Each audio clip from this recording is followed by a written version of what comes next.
Okay, so this is a little bit different from what I usually upload, but I'm still kind of bored of Arena Breakout, and I'm gonna try something different, which is a tips and tricks series. I'm gonna start on the most basic stuff this video, mainly just general stuff, you know, like common sense things, I guess. But eventually, I'll move up to game-specific things, especially with Arena Breakout in particular. Oh, and keep in mind when I made these, because they may become outdated depending on the upload date. Okay, so this video we're gonna cover is the most basics of basics. The first one is check your corners. Now, saying this is kind of obvious, but everyone at some point in time has forgotten to check the surroundings before they put into a room. Even I've done it before, and most of the time nothing happens, but it's always that one time where there will be that single camper crouched in the corner behind the door holding some stupid gun that will never win in a fair fight. I'll give advice for both sides, but I'll start with the people who need to check their corners. There's a couple ways to do this, at least in Arena Breakout, but technically they do work in other games too, just more or less so in others. So you can check your corners by a couple of ways. I say there are basically 3 ways of checking, and in order of how I do them, usually it's first is listening, second is baiting, and third is grenading. So to start with listening, I mean it's kind of obvious, literally just listen, but there are a couple giveaways other than footsteps or sound indicators which show on the HUD. What? Oh, yeah. Now in extraction shooters, or most games in general, people can usually hear most noises or even all other sounds more than just the ones shown on the HUD. For example, like reloading and stuff like that. Oftentimes you don't hear it, but sometimes you can, and it is a dead giveaway for the fact that someone's there. Now, a couple of things for the people who are camping a corner. You will have a couple of tactics to remain hidden and not be spotted.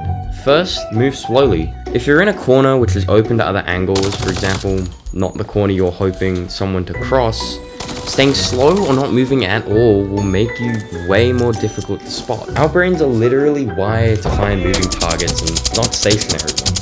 The second is gun length. Now, in some games, your gun folds, which is like turning like sideways to account for the barrel length, getting close to the wall. It basically just means you can't shoot. In some games, this doesn't happen, but regardless, you need to look out for your weapon's length, especially when the game folds your gun like in Arena Breakout. Having a long gun means people can see you, specifically your barrel. When you're facing a certain direction or corner, normally in real life, you'd be able to do something like pull your gun towards yourself as you near the corner so they don't see that barrel.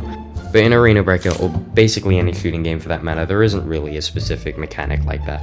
Now the second one is baiting. Now when it comes to baiting, the goal is really just to get the corner camper to think that they're spotted or that you're fully running in. Usually when that happens, they'll try to shoot at you, at which point you're already being covered. There is another goal, which is to gather small amounts of info to figure out if anyone's even in that room. In my opinion, there's about 2 methods which I tend to use, namely body baiting and peek baiting. Body baiting is where you run into the room and then immediately turn around and run back out into cover.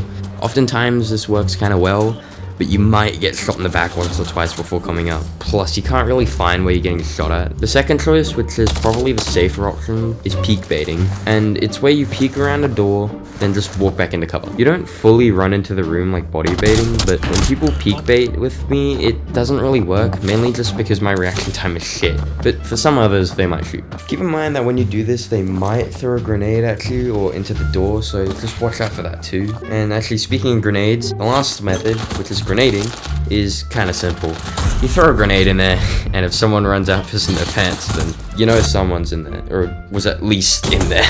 That's the simplest option, but the other choice that I tend to actually call it a name is a non-lethal choice. So take for example a stun grenade. Now this is becoming a little bit game specific here, especially towards Arena Breakout, but the K58 and stun grenade are the 2 non-lethal options. Basically when they explode, anyone hit in the radius will make a noise indicator on the HUD, so it'll tell you right away where they are. That is, unless you also get hit by the grenade too, at which point you'll just deafen yourself. Other than those 3 basics though, it's really just how to check your corners and basic stuff, maybe a tad bit into helping a couple AB veterans, but otherwise it's just whatever really. Up next is playing with info and the balance between being the responding team or the team that initiates. So, okay, I don't play chess, never really have, but one thing I do know is that white moves first and always moves first. In games, even shooters, there's the team that starts a fight and the team that responds to that fight. I'll just use some examples to explain this one because to me it's kind of complicated to teach with words, but here's an example of a raid I did with one of my friends like a couple days ago.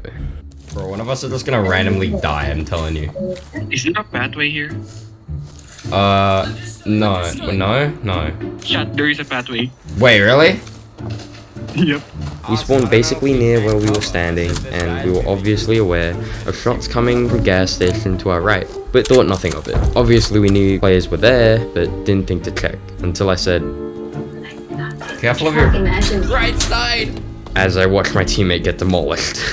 That guy who killed my friend is the person who initiated the fight. So in response, I duck into cover behind the APC and wait for him. This is where things kind of change from something like a turn-based board game, because we both don't really know where each other are. You can see here he starts throwing grenades like K58s or stuns, as I mentioned earlier, to check his corners for where I am. Luckily they missed me, so he doesn't really know where I am. However, because he's running around the whole time, I can see indicators on my HUD and tell where he is, meaning I can make the first move and become the group that initiates instead of responds. Now, here I headshot him, which in my opinion was a pretty lucky headshot. I mean, you can hear my reaction, but if I missed, he probably would have responded to that by pushing me, and in turn switching sides so that I would be the one responding to his attack or initiation. I'll play another example here, and basically I'll put in the top left and right corners of the screen to show which team is doing what, with neutral meaning they have the option to do nothing and respond to the other team, or initiate and make the other team respond to that initiation. I'll also have a word above each player's head, with mine being at the bottom of the screen, to show you who in specific is doing what at what time.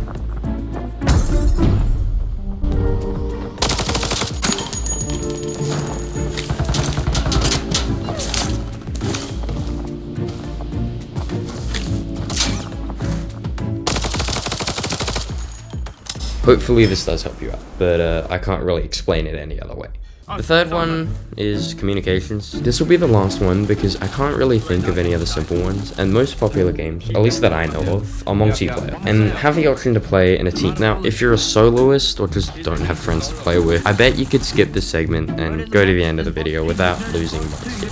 Anyways, there's a couple basic points to communicating with teammates, or as I call it, comms, which is visual, verbal, and text, though text is a little bit annoying. Visual and verbal kind of mix, but a clear and obvious example of visual comms is when you see an enemy, then mark that player on a map, which can be seen by everyone in your team. Coming out, they're coming out. Oh no, wait, is this Here. For me and most people, we call this pinging, and usually it's the most obvious and easy one to do, especially with multiplayer games like Arena Breakout, where most people either don't have a mic or don't speak the language or just don't care. Verbal comms is the one I do with most people I play with, and it's my main type of comms when it comes to people with mics that respond to me, or without mics and just hear me out.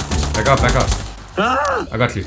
Please. For someone like me with more experience in a specific type of game, I might say, oh god, it's tier 4. And essentially they're just code words that I say because, long explanation short, they have less syllables and therefore take less time to get the message across. Oh wait, Raz, is it Cross map? is it out of the area? Yeah, that's cross map. Okay, where are we going I next? Any general? Yeah, sure, let's go general. I'll do some MacLeod, general operation. However, there is verbal comms that people can do even if they don't have much game knowledge. For example, if it's some obscure place which doesn't necessarily have a code name for us, or someone on our team just doesn't know where that is, we can describe it. Take the outside stairs, you could probably go up and kill him. It's the sound indicator above you. It's the sound indicator above you. Now, I rarely use this one because it's like just a tad bit annoying having to cover literally half my screen to do this, but it is a way to get messages across. Most of the time, it's just typing simple stuff like 3 people or -1, which basically just means I've killed a player. But other than that, it's kind of just generally inconvenient for me to type that up, especially in time-sensitive situations like gunfights. Anyways, those were kind of the 3 main points I'll cover in this video. I don't know if I left anything out, and I probably did, but I might make more to cover those areas that I missed. If you want me to give out more tutorials like this, then just like the video, I guess, or do something to show me that you want more of this stuff. I've got a couple areas like crosshair placement or recoil and stuff like that that I could cover, and if you've got any recommendations, then you can let me know in the comments. But otherwise, that's it.